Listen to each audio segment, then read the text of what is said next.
Il-Kummissjoni Ġustizzja u Paċi tal-Arċidjoċesi ta' Malta nediet dokument għad-diskussjoni bilhan li tħeġġeġ li ċittadini Maltin jirriflettu fuq kif bħala pajjiż nistgħu naħdmu sabiex tkompli tinbena l-paċi.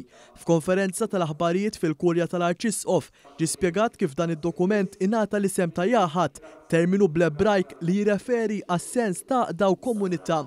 Id-dokument ta' paċi li anke ġie mniedi apposta fis-sena tal-elezzjoni jisħaq fuq is-sens ta' rikonċiljazzjoni u dijalogu bejn in-nies.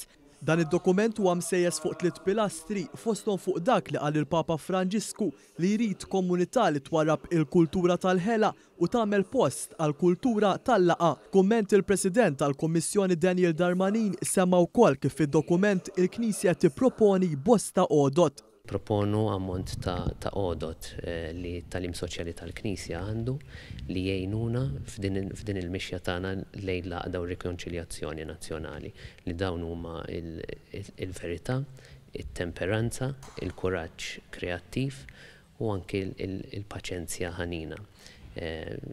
Ovvjament fid-dokument nidħlu fid-dettall ta' kif dawn jistgħu jgħinuna biex aħna nelbu dawk l-isfidi u anki dawk il-preġudizzi li forsi aħna ikonna bejnietna.